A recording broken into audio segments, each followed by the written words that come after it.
Hello everyone, दीक्षा इसमें आपका स्वागत है। आज का जो हमारा टॉपिक है उसमें हम लोग महान्यायवादी एवं महालेखा परीक्षक को कवर करेंगे। तो आइए चलते हैं क्वेश्चन की तरफ। फर्स्ट क्वेश्चन है, निम्नलिखित में से कौन संसद के किसी भी सदन की सदस्यता के बिना संसद के दोनों सदनों की बैठकों में भाग ले सकता है? भारत का महान्यायाधिकर्ता, भारत का उपराष्ट्रपति, भारत का नियंत्रक एवं महालेखा परीक्षक, भारत का महान्यायवादी। तो आंसर हो जाएगा डी, भारत का महान्यायवादी। महान्यायवादी के को पद के आधार पर संसद के सदस्यों के समान विशेषाधिकार प्राप्त है। भारतीय संविधान के अनुच्छेद 88 में उल्लेख है कि महान्यायवादी को संसद की सदस्यता के बिना भी दोनों सदनों की बैठकों में भाग लेने का अधिकार है, किंतु मत देने का अधिकार नहीं है। बैठक में भाग ले सकता है किंतु मत नहीं दे सकता है। तो आंसर हो जाएगा डी, महान्यायवादी संसद सदस्य बने बिना संसद के दोनों सदनों की बैठकों में भाग ले सकता है। नेक्स्ट क्वेश्चन है, निम्नलिखित में से कौन संसद के किसी भी सदन की कार्यवाही में भाग ले सकता है? भारत का मुख्य न्यायाधीश, उपराष्ट्रपति, सॉलिसिटर जनरल, महान्यायवादी। तो आंसर हो जाएगा डी, महान्यायवादी। नेक्स्ट क्वेश्चन है, बिना संसद सदस्य हुए निम्नलिखित में से किसको संसद के दोनों सदनों की कार्यवाही में भाग लेने का अधिकार है? भारत के प्रमुख कानूनी सलाहकार, solicitor general of India, Bharat के महान्यायवादी, अटॉर्नी जनरल, भारत के महालेखा परीक्षक एवं नियंत्रक, controller of auditor general, Bharat के मुख्य न्यायाधीश। तो आंसर हो जाएगा बी, भारत के महान्यायवादी, अटॉर्नी जनरल।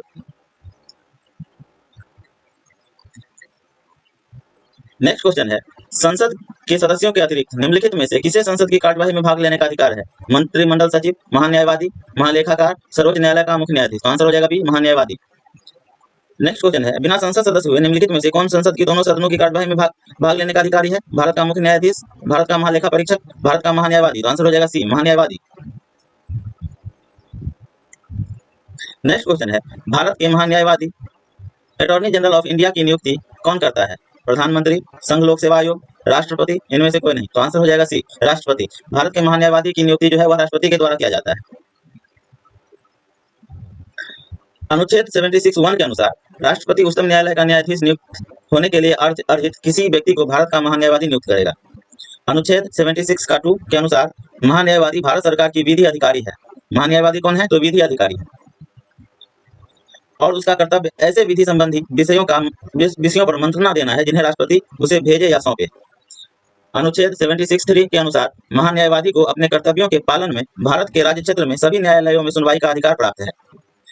अनुच्छेद 76(4) के अनुसार महान्यायवादी राष्ट्रपति के प्रसाद पर्यंत पद धारण करेगा और ऐसा पारिश्रमिक प्राप्त करेगा जो राष्ट्रपति अवधारित करे। अनुच्छेद 88 के अनुसार महान्यायवादी को संसद के किसी सदन में बोलने तथा उसकी कार्यवाही में भाग लेने का अधिकार है, किंतु संसद में मतदान का अधिकार प्राप्त नहीं है। नेक्स्ट क्वेश्चन है, भारत में नियंत्रक एवं महालेखा परीक्षक की नियुक्ति किस प्रकार होती है? राष्ट्रपति की अध्यक्षता में गठित वित्तीय कॉलेजियम द्वारा, गलत है। संसद की लोक लेखा समिति की अनुशंसा पर राष्ट्रपति द्वारा, यह भी गलत है। संविधान के अनुच्छेद 148 के अनुसार राष्ट्रपति द्वारा, यह बिल्कुल सही है। भारत के नियंत्रक एवं महालेखा परीक्षक की नियुक्ति जो है वह राष्ट्रपति के द्वारा किया जाता है, और नियंत्रक एवं महालेखा परीक्षक जो है वह किस अनुच्छेद में है? तो अनुच्छेद 148 में। तो आंसर हो जाएगा सी, भारत के नियंत्रक एवं महालेखा परीक्षक, कंट्रोलर एंड ऑडिटर जनरल की नियुक्ति संविधान के अनुच्छेद 141(1) के तहत राष्ट्रपति अपने हस्ताक्षर एवं मुद्रा सहित अभिपत्र द्वारा करता है। उसे उसके पद से उच्चतम न्यायालय के न्यायाधीश को हटाने की रीति द्वारा अर्थात कदाचार अथवा असमर्थता के आरोप लगाकर संसद के दोनों सदनों द्वारा इस आशय का प्रस्ताव पारित करके हटाया जा सकता है। तो राष्ट्रपति की नियुक्ति जो है वह भारत के नियंत्रक एवं महालेखा परीक्षक की नियुक्ति जो है वह राष्ट्रपति के द्वारा किया जाता है, और इनको महाभियोग के द्वारा हटाया जा सकता है, अर्थात संसद के द्वारा ही हटाया जा सकता है।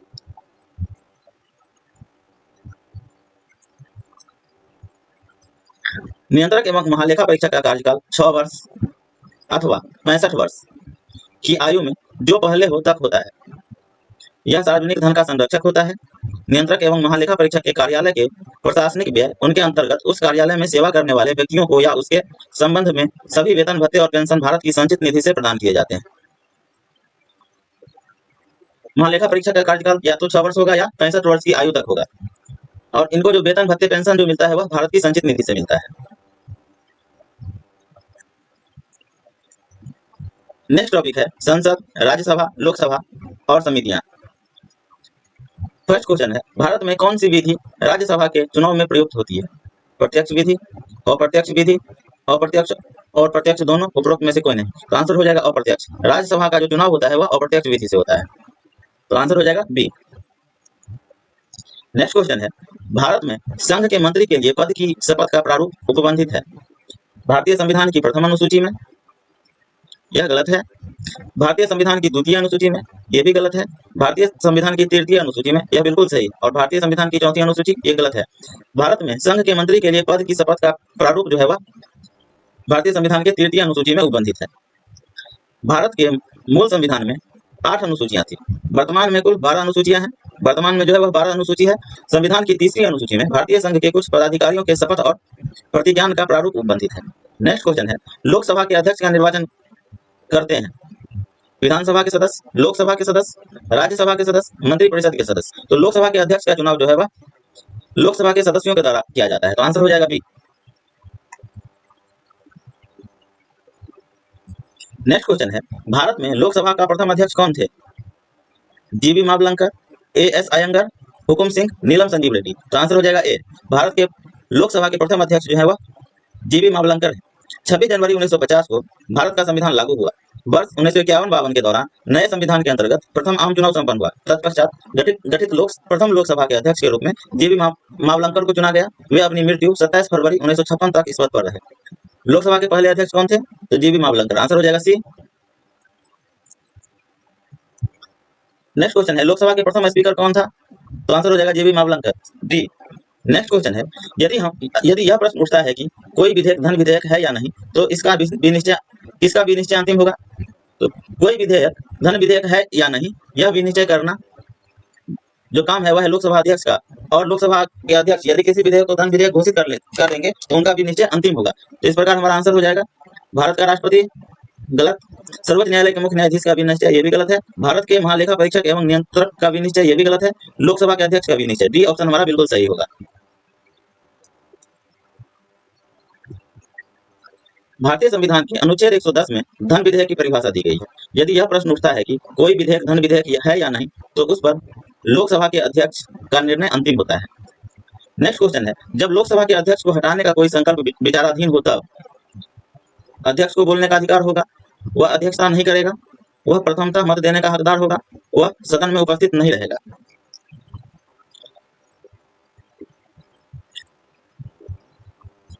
जब लोकसभा अध्यक्ष को हटाने के लिए संकल्प विचाराधीन है तो अध्यक्ष पीठासीन नहीं होगा, किंतु उसे लोकसभा में बोलने और उसकी कार्यवाही में भाग लेने का अधिकार होगा। ऐसी स्थिति में उन्हें मत देने का भी अधिकार होगा, परंतु निर्णायक मत देने का अधिकार नहीं होगा। तो अध्यक्ष को बोलने का अधिकार होगा, बिल्कुल सही है। वह अध्यक्षता नहीं करेगा, यह भी सही है। वह प्रथमतः मत देने का हकदार होगा, यह गलत है। वह सदन में उपस्थित नहीं रहेगा, यह भी गलत है। तो 1 और 2 सही है। तो इस प्रकार हमारा आंसर हो जाएगा 1 और 2, जो कि ऑप्शन में नहीं है। नेक्स्ट क्वेश्चन है, भारतीय संसद की किस समिति को संसद की तीसरी आंख कहा गया है? प्राक्कलन समिति, लोक लेखा समिति, उद्यम समिति, नियम समिति। तो आंसर हो जाएगा लोक लेखा समिति। संसद की तीसरी आंख जो है वह लोक लेखा समिति को कहा गया है। भारतीय संसद की लोक लेखा समिति को संसद की तीसरी आंख कहा जाता है। लोक लेखा समिति भारतीय संसद की सर्वाधिक प्राचीनतम समिति है।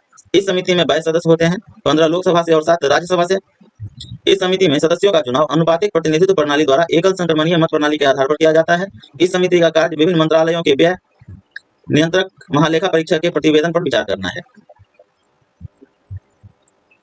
नेक्स्ट क्वेश्चन है, संघीय कार्यपालिका उत्तरदायी होती है राष्ट्रपति के प्रति, प्रधानमंत्री के प्रति, लोकसभा के प्रति, राज्यसभा के प्रति। आंसर हो जाएगा सी। संघीय कार्यपालिका कहा जा रहा है, इसका मतलब सामूहिक रूप से। तो मंत्रिपरिषद जो है सामूहिक रूप से लोकसभा के प्रति उत्तरदायी होता है, और यदि सामूहिक के बदले व्यक्तिगत रूप में पूछा जाए तो व्यक्तिगत रूप में राष्ट्रपति के प्रति उत्तरदायी होगा। भारत में संसदीय व्यवस्था को अपनाया गया है। संसदीय व्यवस्था का मूल लक्षण कार्यपालिका का जन निर्वाचन सभा लोकसभा के प्रति उत्तरदायित्व है। अतः भारत में संघीय कार्यपालिका लोकसभा के प्रति उत्तरदायी होती है। भारतीय संविधान में इसका स्पष्ट उल्लेख कर दिया गया है। अनुच्छेद 75(3) के अनुसार मंत्रिपरिषद कार्यपालिका सामूहिक रूप से लोकसभा के प्रति उत्तरदायी होता है, जबकि मंत्रिपरिषद व्यक्तिगत रूप से किसके प्रति उत्तरदायी होगा? तो राष्ट्रपति के प्रति, और सामूहिक रूप से लोकसभा के प्रति। नेक्स्ट क्वेश्चन है, भारत में संघीय कार्यपालिका सामूहिक रूप से उत्तरदायी है लोकसभा के प्रति। आंसर हो जाएगा सी। मंत्रिपरिषद किसके प्रति उत्तरदायी होता है? तो मंत्रिपरिषद जो है वह लोकसभा के प्रति उत्तरदायी होता है। आंसर हो जाएगा बी। नेक्स्ट क्वेश्चन है, केंद्रीय मंत्रिपरिषद सामूहिक रूप से किसके प्रति उत्तरदायी होता है? तो केंद्रीय मंत्रिपरिषद जो है वह सामूहिक रूप से लोकसभा के प्रति उत्तरदायी होगा। और राज्य मंत्री परिषद जो है वह सामूहिक रूप से विधानसभा के प्रति उत्तरदायी होगा। नेक्स्ट क्वेश्चन है, निम्नलिखित नेताओं के भारत के प्रधानमंत्री बनने का सही क्रम क्या है? चंद्रशेखर, बीपी सिंह, आई.के. गुजराल, देवगौड़ा।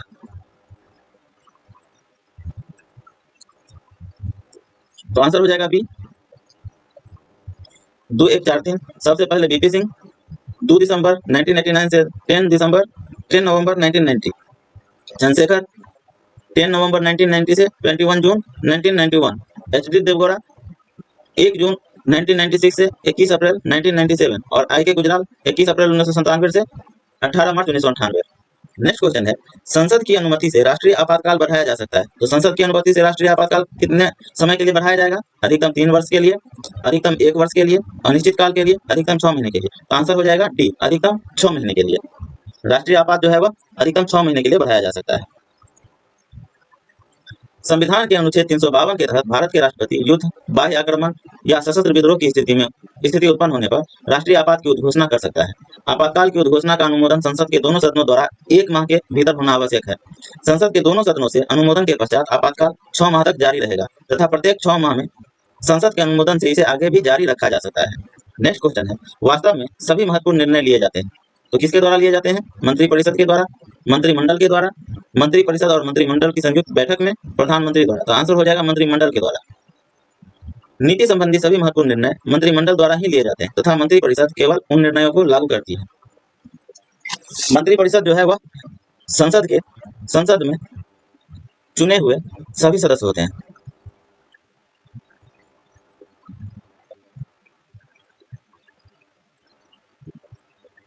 और मंत्रिमंडल जो होता है वह सरकार में जो भाग लेता है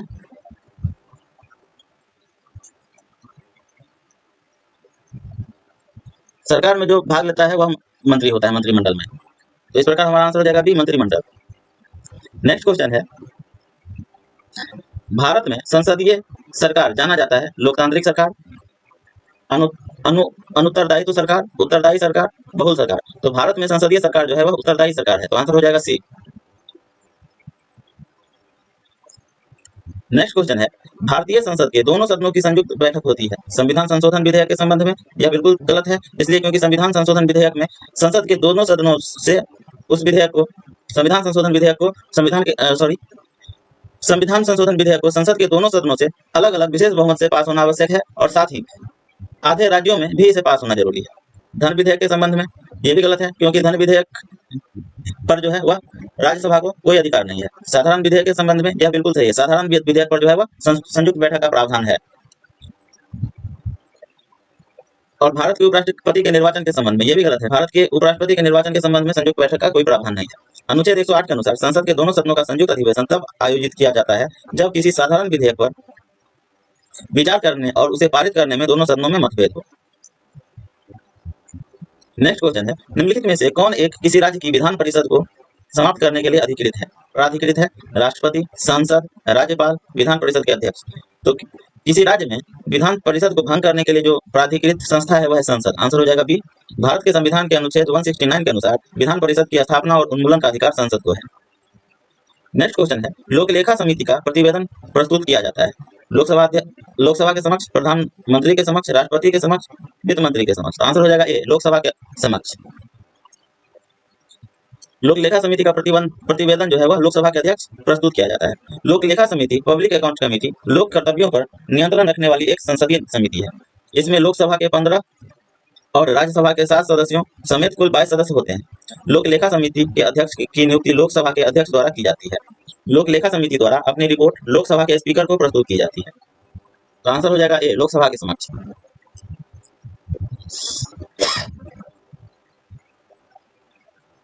नेक्स्ट क्वेश्चन है, लोकलेखा समिति के सदस्य निम्नांकित होते हैं।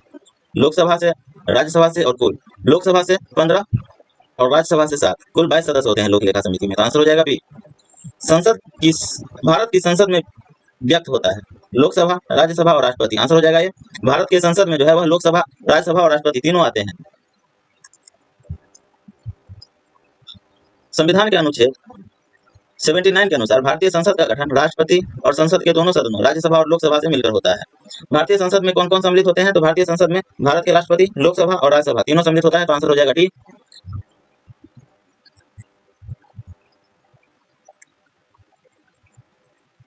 नेक्स्ट क्वेश्चन है, भारत का संविधान भारतीय संघ की कार्यपालिका शक्ति प्रदान करता है। मंत्रिपरिषद को, राष्ट्रपति को, प्रधानमंत्री को, संसद को। तो आंसर हो जाएगा बी, राष्ट्रपति को। भारत का संविधान जो है वह भारतीय संघ की कार्यपालिका शक्ति राष्ट्रपति में निहित किए हुआ है। तो इस प्रकार आंसर हो जाएगा बी, राष्ट्रपति। भारत के संविधान में अनुच्छेद 53 के अनुसार संघ की समस्त कार्यपालिका शक्ति राष्ट्रपति में निहित है। नेक्स्ट क्वेश्चन है, भारतीय संसद के दोनों सदनों की संयुक्त बैठक किस संबंध में आहूत होती है? संविधान संशोधन विधेयक, वित्त विधेयक, भारत के उपराष्ट्रपति का निर्वाचन, साधारण विधेयक। आंसर हो जाएगा डी, साधारण विधेयक। नेक्स्ट है, केंद्रीय मंत्रिपरिषद किसके प्रति उत्तरदायी होती है? तो केंद्रीय मंत्रिपरिषद जो है वह लोकसभा के प्रति उत्तरदायी होता है। आंसर हो जाएगा सी।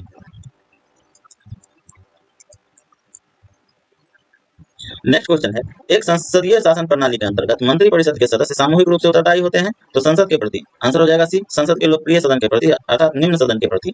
लोकसभा निम्न सदन है और राज्यसभा उच्च सदन है। नेक्स्ट क्वेश्चन है, निम्न में से भारतीय संघ में नए राज्यों को प्रवेश कराने की शक्ति किसे प्राप्त है? राष्ट्रपति, उपराष्ट्रपति, उच्चतम न्यायालय, संसद। तो आंसर हो जाएगा डी, संसद। भारत के संविधान में अनुच्छेद 2 के अनुसार संसद विधि द्वारा ऐसे निबंधनों और शर्तों पर जो वह ठीक समझे संघ में नए राज्यों का प्रवेश या उसकी स्थापना कर सकेगी। इसी प्रावधान के अनुसार सिक्किम को नए राज्य में प्रवेश दिया गया था। तो आंसर हो जाएगा डी, संसद। नेक्स्ट क्वेश्चन है, भारत के संविधान के अंतर्गत निम्नलिखित में से किसे नए राज्यों को स्थापित करने की शक्ति प्राप्त है? तो संसद को। आंसर हो जाएगा बी। नेक्स्ट क्वेश्चन है, संसद का एक गैर सदस्य अधिकतम कितनी अवधि के लिए मंत्री बना रह सकता है? तो ऐसा व्यक्ति जो संसद सदस्य नहीं है वह कितने वर्षों तक मंत्री बना रह सकता है? कितने समय तक? तो 6 माह तक। 6 माह के अंदर में उसे चुनाव में जीतकर संसद सदस्य बन जाना आवश्यक होता है। तो आंसर हो जाएगा डी, 6 माह। यदि कोई मंत्री बिना संसद की सदस्यता के मंत्री पद धारित करता है तो वह अधिकतम 6 माह तक मंत्री बना रह सकता है। मंत्री पद पर बने रहने के लिए उसे 6 माह के अंदर किसी भी सदन की सदस्यता प्राप्त करनी आवश्यक है। नेक्स्ट क्वेश्चन है, संसद की किसी सदन की बैठक के लिए न्यूनतम धन आपूर्ति कितनी होनी चाहिए? तो 1/10 भाग। आंसर हो जाएगा ए, समस्त सदस्य का 1/10 भाग। अनुच्छेद 103 के अनुसार जब तक संसद विधि द्वारा अन्यथा उपबंध न करे तब तक संसद के प्रत्येक सदन का अधिवेशन गठित करने के लिए गणपूर्ति सदन के सदस्यों की कुल संख्या का 10वां भाग होगी। नेक्स्ट क्वेश्चन है, भारत में संसद के एक सदन की गणपूर्ति क्या होती है? 1/10 भाग। आंसर हो जाएगा डी, सदन की कुल सदस्य संख्या का 1/10 भाग। नेक्स्ट क्वेश्चन है, राज्यसभा के संबंध में निम्नलिखित में से कौन सही है? इसमें सदस्यों का 1/3 प्रत्येक 2 वर्ष पर रिटायर होता है। इसके सदस्यों का 1/3 प्रत्येक 3 वर्षों पर रिटायर होता है।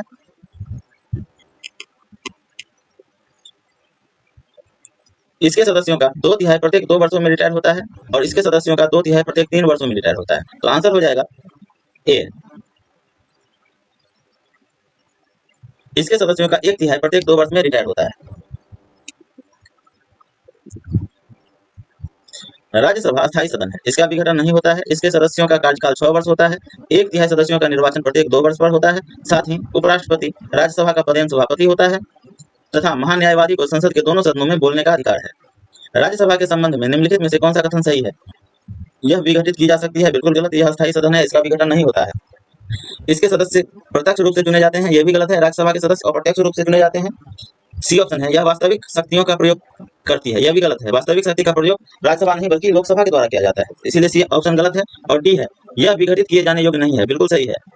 राज्यसभा कभी विघटित नहीं होता है, बस इसके 1/3 सदस्य जो है वह 2/3 सदस्य जो है वह प्रत्येक 2 वर्ष पर रिटायर हो जाते हैं। नेक्स्ट क्वेश्चन है, राज्यसभा का सभापति निर्वाचित होता है राज्यसभा के निर्वाचित सदस्यों द्वारा, बिल्कुल गलत है।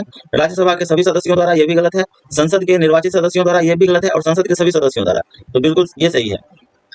राज्यसभा का सभापति अर्थात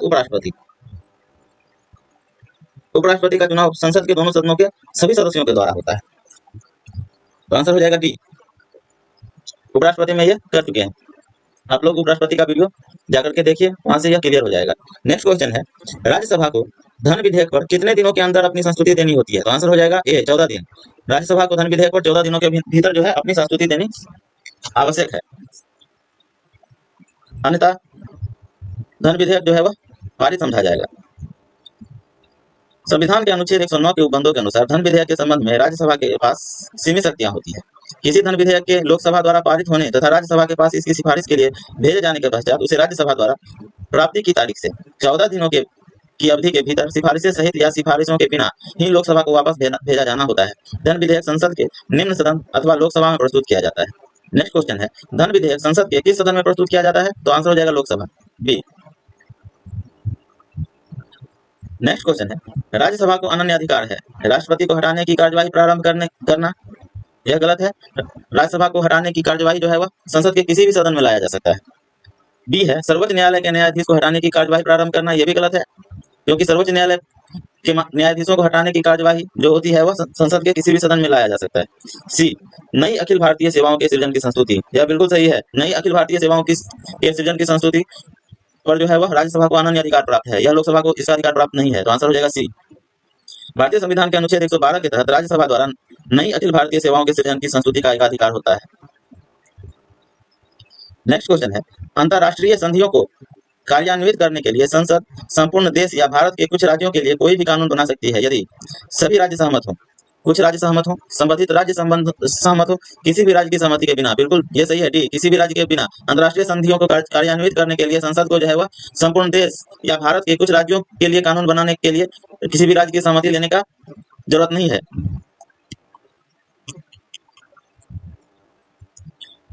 नेक्स्ट क्वेश्चन है, राज्यसभा में प्रतिनिधित्व की दृष्टि से सही क्रम पहचानिए। राजस्थान, मध्य प्रदेश, कर्नाटक, उत्तर प्रदेश। तो इसका आंसर हो जाएगा ए। राजस्थान में जो है वह 10 सीट है। मध्य प्रदेश का जो है राज्यसभा में 11 सीट है। कर्नाटक का राज्यसभा में 12 सीट है और उत्तर प्रदेश का 31 सीट है। नेक्स्ट क्वेश्चन है, निम्न में से कौन से एक सदन की अध्यक्षता उस व्यक्ति के द्वारा की जाती है जो उस सदन का सदस्य नहीं होता है? लोकसभा, विधानसभा, विधान परिषद, राज्यसभा। तो आंसर हो जाएगा डी, राज्यसभा। संविधान के अनुच्छेद 63 के अनुसार भारत का एक उपराष्ट्रपति होगा तथा अनुच्छेद 64 के तहत उपराष्ट्रपति राज्यसभा का पदेन सभापति होता है। उपराष्ट्रपति राज्यसभा का सदस्य न होते हुए भी सदन की अध्यक्षता करता है। तो आंसर हो जाएगा डी, राज्यसभा। नेक्स्ट क्वेश्चन है, भारत के राष्ट्रपति की अनुपस्थिति में यदि उपराष्ट्रपति उपलब्ध नहीं है तो निम्नलिखित में से कौन उपराष्ट्रपति की तरह कार्य करता है? भारत के मुख्य न्यायाधीश। आंसर हो जाएगा ए। यदि राष्ट्रपति उपस्थित नहीं है तो राष्ट्रपति का कार्य उपराष्ट्रपति करेंगे। यदि उपराष्ट्रपति भी उपलब्ध नहीं है तो भारत के मुख्य न्यायाधीश राष्ट्रपति का कार्य करेंगे। और यदि भारत के मुख्य न्यायाधीश भी उपलब्ध नहीं है तो सर्वोच्च न्यायालय का वरिष्ठ न्यायाधीश राष्ट्रपति का कार्य करेगा। आंसर हो जाएगा ए। नेक्स्ट क्वेश्चन है, लोकसभा में राष्ट्रपति कितने सदस्यों को मनोनीत करता है? तो लोकसभा में जो राष्ट्रपति मनोनीत करते हैं वह 2 सदस्यों को मनोनीत करते हैं। वर्तमान में लोकसभा में राष्ट्रपति का जो मनोनयन है वह हटा लिया गया है, तो यहाँ पे आप 0 हो जाएगा। एक भी सदस्य का मनोनयन लोकसभा में राष्ट्रपति के द्वारा नहीं किया जाता है। नेक्स्ट है, भारत का राष्ट्रपति राज्यसभा में कितने सदस्य मनोनीत करता है? तो भारत का राष्ट्रपति राज्यसभा में 12 सदस्य को मनोनीत करते हैं। आंसर हो जाएगा डी। नेक्स्ट क्वेश्चन है, राज्यसभा में कितने व्यक्ति मनोनीत किए जाते हैं? तो 12। आंसर हो जाएगा ए। नेक्स्ट क्वेश्चन है, निम्न में से कौन सा कथन सही नहीं है? भारत का राष्ट्रपति राज्यसभा को विघटित कर सकता है। बिल्कुल गलत। राज्यसभा जो है वह विघटित होने का विषय नहीं है, तो इसीलिए आंसर हो जाएगा हमारा ए। सेकंड ऑप्शन है, धन विधेयक केवल लोकसभा में प्रस्तुत किया जा सकता है। यह बिल्कुल सही है। मंत्रिपरिषद लोकसभा के प्रति सामूहिक रूप से उत्तरदायी होते हैं। यह भी सही है। और डी ऑप्शन है, राज्यपाल को राष्ट्रपति हटा सकता है। यह भी सही है। तो हमारा आंसर हो जाएगा ए। भारत का राष्ट्रपति राज्यसभा को विघटित कर सकता है। यह गलत है। नेक्स्ट क्वेश्चन है, निम्नलिखित में से कौन सी एक शक्ति केवल राज्यसभा में निहित है? राष्ट्रपति के विरुद्ध महाभियोग प्रारंभ करना। यह गलत है। नई अखिल भारतीय सेवाओं को निर्मित करने की संस्तुति करना। उपराष्ट्रपति को पदच्युत करना। यह भी गलत है। उपयुक्त में से कोई नहीं। तो आंसर हो जाएगा हमारा बी, नई अखिल भारतीय सेवाओं के संबंध में राज्यसभा को अनन्य अधिकार प्राप्त है। नेक्स्ट क्वेश्चन है, औपचारिक रूप से संघ की कार्यपालिका शक्ति किसमें निहित होता है? लोकसभा में, राष्ट्रपति में, प्रधानमंत्री में, केंद्र में सत्तासीन दल के राष्ट्रीय अध्यक्ष में। तो आंसर हो जाएगा बी, राष्ट्रपति में। औपचारिक रूप से संघ की कार्यपालिका शक्ति जो है वह राष्ट्रपति में निहित होता है और राष्ट्रपति मंत्रिपरिषद की सलाह से कार्य करता है।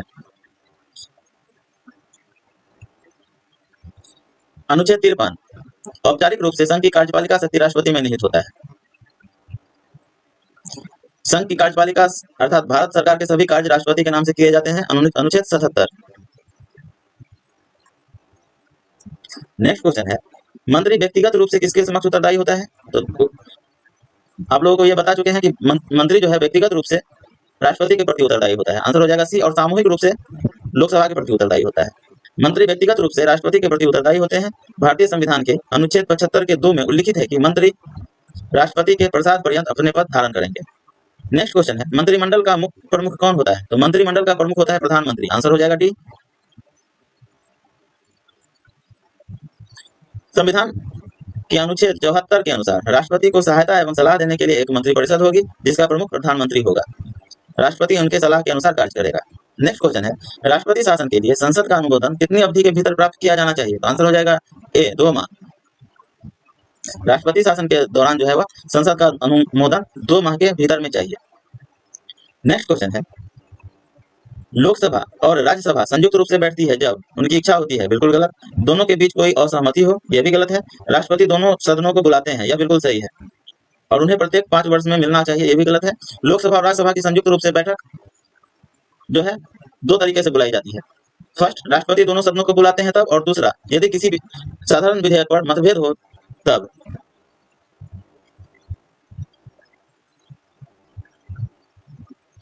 नेक्स्ट क्वेश्चन है, राज्यसभा का उपाध्यक्ष कौन होता है? उपराष्ट्रपति द्वारा मनोनीत किया जाता है। बिल्कुल गलत है। राष्ट्रपति द्वारा मनोनीत किया जाता है, यह भी गलत है।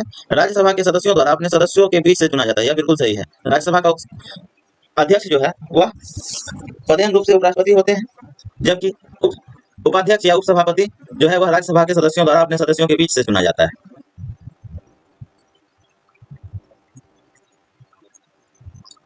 नेक्स्ट क्वेश्चन है, संसद के संयुक्त अधिवेशन को कौन संबोधित करता है? तो संसद के संयुक्त अधिवेशन को जो है वह लोकसभा के अध्यक्ष संबोधित करते हैं।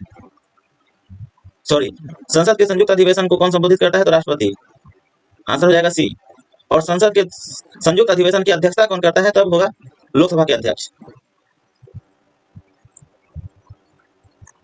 नेक्स्ट क्वेश्चन है, संसद के दोनों सदनों के संयुक्त सत्र की अध्यक्षता करते हैं भारत के उपराष्ट्रपति, लोकसभा के अध्यक्ष। आंसर हो जाएगा बी, लोकसभा के अध्यक्ष।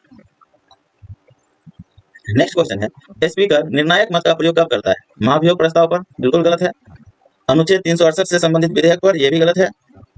अनुच्छेद 52 से संबंधित विधेयक पर, यह भी गलत है। समान मत आने पर, डी ऑप्शन सही होगा। जब समान मत आ जाता है तब लोकसभा के अध्यक्ष या राज्यसभा के सभापति जो है वह निर्णायक मत देते हैं। अनुच्छेद 101 के तहत लोकसभा अध्यक्ष स्पीकर अपने कास्टिंग वोट निर्णायक मत का प्रयोग केवल तभी करते हैं जब किसी विषय के संदर्भ में हुए मतदान में सत्ता पक्ष और विपक्ष दोनों को वोट बराबर बराबर होने के कारण टाई की स्थिति हो।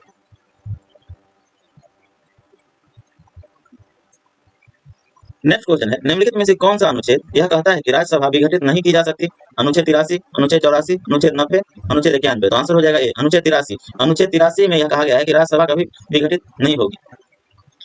अनुच्छेद 83 ए के अनुसार राज्यसभा का विघटन नहीं होता है, अर्थात यह एक अस्थायी सदन है। इसके 1/3 सदस्य प्रत्येक 2 वर्ष की समाप्ति पर सेवानिवृत्त हो जाते हैं। राज्यसभा के सदस्यों का कार्यकाल 6 वर्ष का होता है। नेक्स्ट क्वेश्चन है, राज्यसभा का उपसभापति निर्वाचित होता है राज्यसभा के निर्वाचित सदस्यों द्वारा। बिल्कुल गलत। राज्यसभा के सभी सदस्यों द्वारा, यह सही है, डी। राज्यसभा का उपसभापति जो है वह राज्यसभा के सभी सदस्यों के द्वारा चुना जाता है। नेक्स्ट क्वेश्चन है, संसदीय व्यवस्था में 0 आवर किस देश की देन है? America, Britain, Bharat, Switzerland. तो आंसर हो जाएगा सी, अमेरिका, सॉरी भारत। 0 आवर जो है वह शून्यकाल विशिष्ट रूप से भारतीय संसदीय व्यवहार। तो आंसर हो जाएगा हमारा सी। नेक्स्ट क्वेश्चन है, भारतीय संसद की कार्यवाही में शून्यकाल 0 आवर का क्या अर्थ है? सत्र का प्रथम घंटा, जब विशेषाधिकार प्रस्ताव स्वीकृत होता है, प्रश्नकाल के पूर्व का काल, प्रश्नकाल एवं एजेंडा के मध्य का समय। तो ऑप्शन हो जाएगा डी। डी हमारा बिल्कुल सही है। प्रश्नकाल के बाद का काल जो होता है वह 0 आवर होता है, शून्यकाल होता है। संसद की कार्यवाही में शून्यकाल का क्या अर्थ है? उस समय जिसमें सदस्यों द्वारा पूछे गए प्रश्नों के उत्तर दिए जाते हैं, यह बिल्कुल गलत है। प्रश्नकाल के बाद का 1 घंटा का समय जिसमें कोई कार्य सूची नहीं निश्चित रहती है, यह बिल्कुल सही है। 0 आवर जो है वह जो है प्रश्नकाल के बाद 1 घंटा का समय होता है जिसमें कोई कार्यसूची शामिल नहीं होती है। इसमें जो है संसद सदस्य क्वेश्चन पूछ सकते हैं।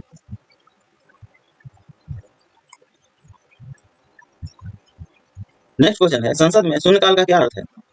प्रश्नकाल एवं अन्य कार्यों के प्रारंभ होने के समय के बीच की अवधि। यह बिल्कुल सही है, ए।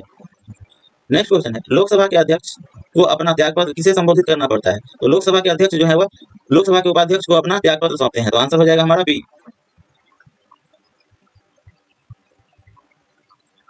नेक्स्ट क्वेश्चन है, लोकसभा में दिए गए सभी भाषण और अभियुक्तियां किसे संबोधित की जाती है? तो आंसर हो जाएगा अध्यक्ष, सी। नेक्स्ट क्वेश्चन है, केंद्रीय मंत्रिपरिषद का उत्तरदायित्व होता है लोकसभा के प्रति, लोकसभा और राज्यसभा के प्रति, प्रधानमंत्री के प्रति, राष्ट्रपति के प्रति। तो केंद्रीय मंत्रिपरिषद का उत्तरदायित्व लोकसभा के प्रति होता है। तो आंसर हो जाएगा ए। नेक्स्ट क्वेश्चन है, यदि सदन का सत्रावसान हो गया है तो उसे आहूत करने के लिए कौन अधिकृत है? तो यदि संसद का सत्रावसान हो गया है तो उसे आहूत करने की शक्ति जो है वह राष्ट्रपति के पास है। तो आंसर हो जाएगा हमारा डी। नेक्स्ट क्वेश्चन है, भारतीय संसद के दोनों सत्रों में कितना अंतर होना चाहिए? तो भारत संसद के दो सत्रों के बीच का जो अंतर होता है वह 6 माह से अधिक नहीं होना चाहिए। तो आंसर हो जाएगा हमारा डी। नेक्स्ट क्वेश्चन है, यदि लोकसभा और राज्यसभा के बीच एक धन विधेयक पर मतभेद हो तो दोनों सदनों की एक संयुक्त सत्र बुलाया जाता है। बिल्कुल गलत है, धन विधेयक पर संयुक्त सत्र बुलाने का प्रावधान नहीं है। बी ऑप्शन में है, राज्यसभा इसे अस्वीकृत कर सकती है। यह भी गलत है, धन विधेयक पर राज्यसभा को कोई अधिकार प्राप्त नहीं है। ज्यादा से ज्यादा राज्यसभा धन विधेयक को 14 दिन तक रोक सकती है। सी ऑप्शन है, राज्यसभा अपनी सिफारिशें भेज सकती है जिसे लोकसभा स्वीकार या अस्वीकार कर सकती है। तो सी हमारा सही होगा, सी बिल्कुल सही है। नेक्स्ट क्वेश्चन है, यदि राज्यसभा किसी संविधान संशोधन विधेयक पर लोकसभा से असहमत हो तो ऐसी स्थिति में संशोधन विधेयक पारित नहीं माना जाएगा। बिल्कुल सही है, ए हो जाएगा हमारा आंसर। दोनों सदनों की संयुक्त बैठक द्वारा इसका निर्णय होगा। यह गलत है, लोकसभा द्वारा 2/3 बहुमत से एक विधेयक पारित कर दिया जाएगा। यह भी गलत है, लोकसभा राज्यसभा के मत को अस्वीकृत कर देगा। यह भी गलत है। संविधान संशोधन के संबंध में संयुक्त अधिवेशन का प्रावधान नहीं है।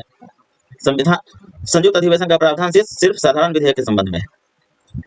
नेक्स्ट क्वेश्चन है, भारतीय संसदीय शासन प्रणाली में मंत्रिमंडल किसके प्रति उत्तरदायी होता है? तो मंत्रिमंडल जो है वह लोकसभा के प्रति उत्तरदायी होगा। आंसर होगा बी।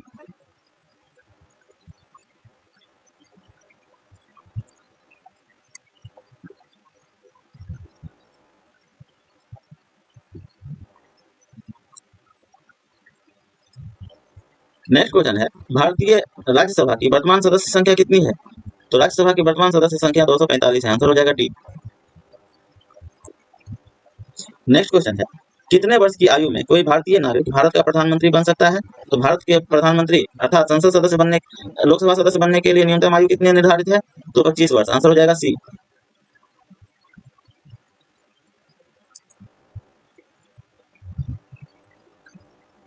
नेक्स्ट क्वेश्चन है, निम्नलिखित में से कौन सा सही है?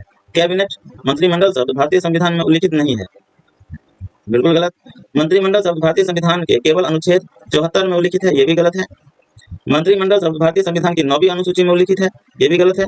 और मंत्रिमंडल शब्द भारतीय संविधान के अनुच्छेद 352 में उल्लिखित है। यह बिल्कुल सही है। तो आंसर हो जाएगा हमारा डी।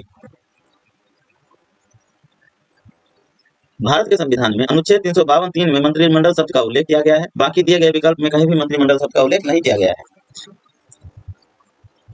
नेक्स्ट क्वेश्चन है, संसद के अधिवेशन के दौरान संसद सदस्यों को किन मुकदमों में बंदीकरण से उन्मुक्ति प्राप्त है? दीवानी मुकदमे, फौजदारी मुकदमे, राष्ट्र विरोधी मुकदमे, उपरोक्त सभी। तो आंसर हो जाएगा ए, दीवानी मुकदमे। संसद के अधिवेशन के दौरान संसद सदस्यों को सिर्फ दीवानी मुकदमे में बंदीकरण से उन्मुक्ति प्राप्त है। अर्थात संसद अधिवेशन के दौरान जो है वह दीवानी मुकदमे में किसी भी मंत्री संसद सदस्य को गिरफ्तार नहीं किया जा सकता है। नेक्स्ट क्वेश्चन है, भारत के प्रधानमंत्री निर्वाचित होता है, चयनित होता है, नामित होता है, नियुक्त होता है? तो आंसर हो जाएगा डी, नियुक्त। भारत के प्रधानमंत्री जो है वह संसद सदस्य के रूप में चुनाव लड़ते हैं और चुनाव जीत के संसद में पहुंचते हैं और प्रधानमंत्री के रूप में राष्ट्रपति जो है उनको नियुक्त करता है। तो आंसर हो जाएगा डी। नेक्स्ट क्वेश्चन है, वित्त विधेयक के संबंध में निम्नलिखित में से कौन सा कथन सही है? या राज्यसभा में प्रस्तुत होता है या बिल्कुल गलत है। वित्त विधेयक जो है वह लोकसभा में प्रस्तुत किया जाता है। बी ऑप्शन है, यह संसद के किसी भी सदन में प्रस्तुत किया जा सकता है। यह भी गलत है, वित्त विधेयक जो है वह लोकसभा में ही प्रस्तुत किया जा सकता है। सी ऑप्शन है, यह लोकसभा में प्रस्तुत नहीं किया जा सकता। यह भी गलत है। और डी ऑप्शन है, यह लोकसभा में प्रस्तुत किया जाता है। तो डी हमारा बिल्कुल सही होगा। धन विधेयक या वित्त विधेयक जो है वह लोकसभा में ही प्रस्तुत किया जा सकता है। नेक्स्ट क्वेश्चन है, संसद के दोनों सदनों की संयुक्त बैठक की अध्यक्षता कौन करता है? तो संसद के दोनों सदनों की संयुक्त बैठक की अध्यक्षता लोकसभा स्पीकर करते हैं। आंसर हो जाएगा ए। नेक्स्ट क्वेश्चन है, भारतीय संसद के संयुक्त अधिवेशन की अध्यक्षता कौन करता है? तो लोकसभा के अध्यक्ष। Answer D.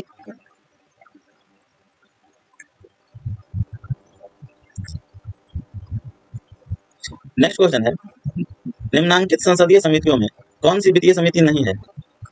प्राकलन समिति, आश्वासन समिति, लोक लेखा समिति, लोक उपक्रम समिति। प्राकलन समिति ये भी वित्त समिति है, लोक लेखा समिति ये भी वित्त समिति है और लोक उपक्रम समिति ये भी वित्त समिति है, जबकि आश्वासन समिति जो है वह वित्त समिति नहीं है। तो आंसर हो जाएगा डी। संविधान में वित्त समितियों के अंतर्गत लोक लेखा समिति, प्राकलन समिति और सार्वजनिक उपक्रम समिति को शामिल किया जाता है। आश्वासन समिति वित्तीय समिति नहीं है। भारतीय संसद में विभागों से संबंधित कितनी समितियों का गठन किया गया है? तो आंसर हो जाएगा सी, 24।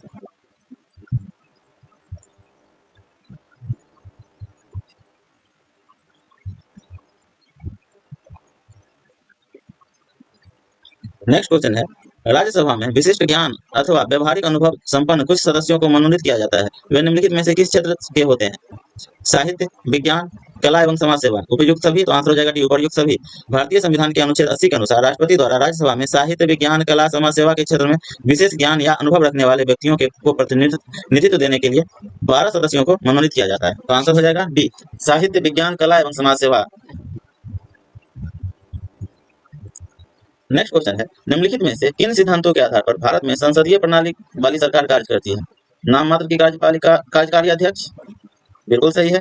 उपराष्ट्रपति को उच्च सदन की अध्यक्षता, मंत्रिपरिषद में वास्तविक कार्यकारी अधिकारों का अधिकार होना, मंत्रिपरिषद में वास्तविक कार्यकारी अधिकारों का होना, यह भी सही है। और कार्यकारिणी का निम्न सदन के प्रति उत्तरदायी, 4 भी सही है और 2 गलत है। तो इस प्रकार हमारा आंसर हो जाएगा 1, 3 और 4, सी।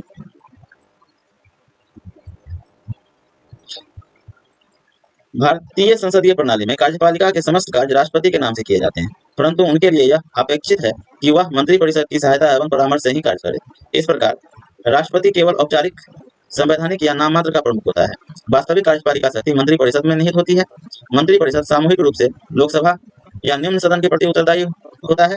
इस प्रकार कथन 1, 3 और 4 सही है। कथन 2 गलत है, क्योंकि संविधान में उपराष्ट्रपति को कोई कृत्य नहीं सौंपे गए हैं। यद्यपि राष्ट्रपति के बाद प्राधिकृत अग्रता अधिपत्र में सर्वोच्च स्थान उपराष्ट्रपति को दिया गया है।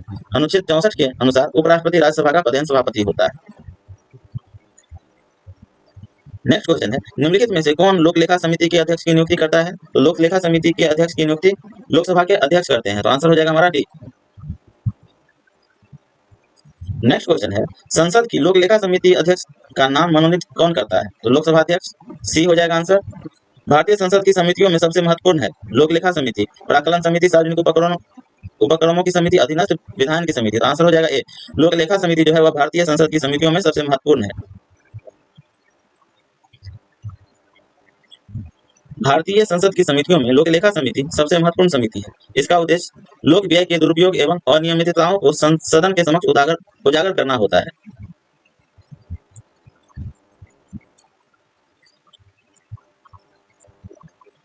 नेक्स्ट क्वेश्चन है, लोक लेखा समिति के सदस्य निर्वाचित किए जाते हैं 1 वर्ष के लिए, 2 वर्ष के लिए, 3 वर्ष के लिए, 5 वर्ष के लिए। तो आंसर हो जाएगा ए, 1 वर्ष के लिए। लोक लेखा समिति के सदस्य जो है वह 1 वर्ष के लिए निर्वाचित किए जाते हैं। नेक्स्ट क्वेश्चन है, लोक लेखा समिति में निम्नांकित सदस्य होते हैं।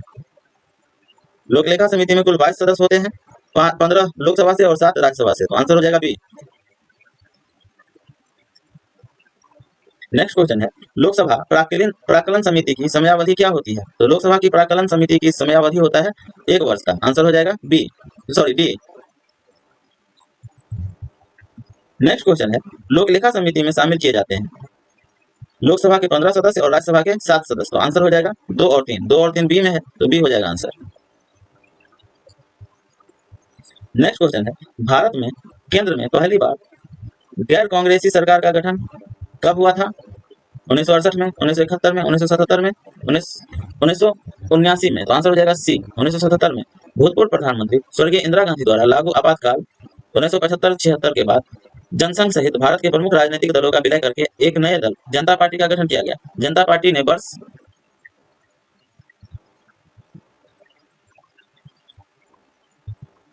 1977 से 1980 तक भारत में सरकार का नेतृत्व किया। इसके नेता मोरारजी देसाई थे। आंतरिक मतभेदों के कारण वर्ष 1980 में जनता पार्टी टूट गई।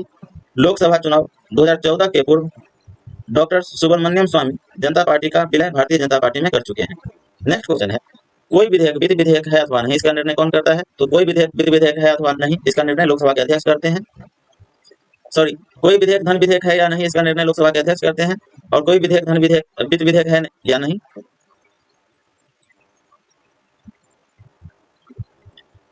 इसका निर्णय कौन करता है? तो इसका आंसर हो जाएगा सर्वोच्च न्यायालय के मुख्य न्यायाधीश, बिल्कुल गलत है। लोकसभा के अध्यक्ष, ये भी गलत है। प्रधानमंत्री, ये भी गलत है। इनमें से कोई नहीं, तो आंसर हो जाएगा डी, इनमें से कोई नहीं।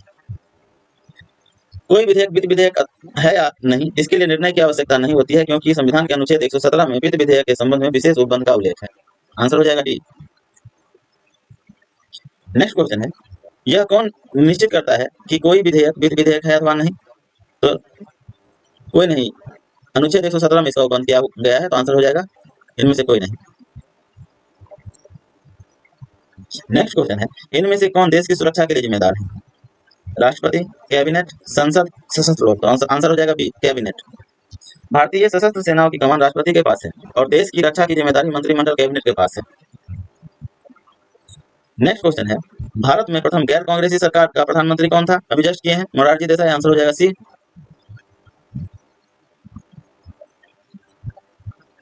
नेक्स्ट क्वेश्चन है, भारत के प्रथम उप प्रधानमंत्री कौन थे? तो भारत के प्रथम उप प्रधानमंत्री थे सरदार वल्लभ भाई पटेल। तो आंसर हो जाएगा सी। भारत के प्रथम प्रधानमंत्री पंडित जवाहरलाल नेहरू और भारत के प्रथम उप प्रधानमंत्री सरदार वल्लभ भाई पटेल। तो आंसर सी। नेक्स्ट क्वेश्चन है, अधिकतम कितने दिनों के अंदर राज्यसभा एक निश्चित विधेयक को अस्वीकृत या स्वीकृत होने के पश्चात लोकसभा को वापस कर सकती है? तो आंसर हो जाएगा सी, 14 दिन।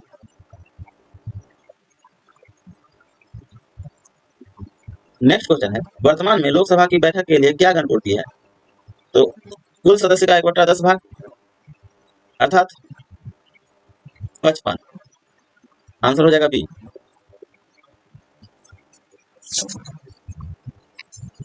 भारतीय संसद में जो है अधिकतम सदस्य संख्या जो है वह 552 है। इसका 10%, सॉरी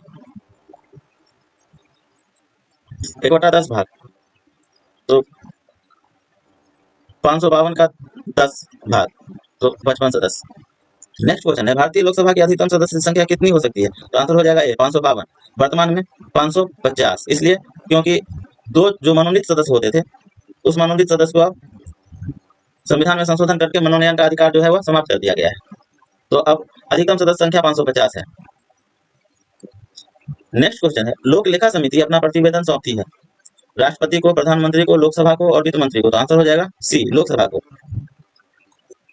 नेक्स्ट क्वेश्चन है, लोकसभा में किसी विधेयक पर आम बहस किस स्तर पर होती है? विधेयक की प्रस्तुति पर, द्वितीय वाचन के समय, तृतीय वाचन के समय, प्रतिवेदन के समय? तो आंसर हो जाएगा बी। लोकसभा में किसी विधेयक पर आम बहस जो होता है वह द्वितीय वाचन में होता है, तो आंसर हो जाएगा बी। नेक्स्ट क्वेश्चन है, भारतीय संसद निर्मित होता है, तो भारतीय संसद लोकसभा राज्यसभा और राष्ट्रपति से मिलकर बनता है, राष्ट्रपति, राज्यसभा और लोकसभा। तो आंसर हो जाएगा ए। इस प्रकार आज का हमारा सेशन समाप्त होता है। हमारा नेक्स्ट सेशन होगा उच्चतम न्यायालय। अगर आप लोगों को वीडियो अच्छा लगे तो हमारे चैनल दीक्षा है इसको सब्सक्राइब कीजिए, लाइक कीजिए और अपने दोस्तों में शेयर कीजिए। धन्यवाद।